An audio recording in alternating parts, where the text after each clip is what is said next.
ఈ చిన్నది అంటది, నా ఏలిన వాడు ఈ కుష్టి రోగంతో బాధపడటం నేను చూడలేకపోతున్నాను కాబట్టి మా ఊర్లో ఒక వ్యక్తి ఉన్నాడు, ఆ వ్యక్తి దగ్గరికి వెళ్తే ఖచ్చితంగా నయం చేస్తాడు అని చెప్తుంది.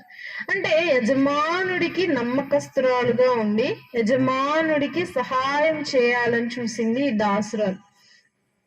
కానీ ఈ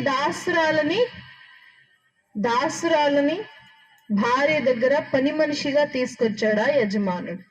కానీ ఈ దాసురాలు వాటన్నిటినీ మనసులో పెట్టుకోకుండా తన యజమానుడికి మంచి చేయటానికి ముందుకొచ్చింది.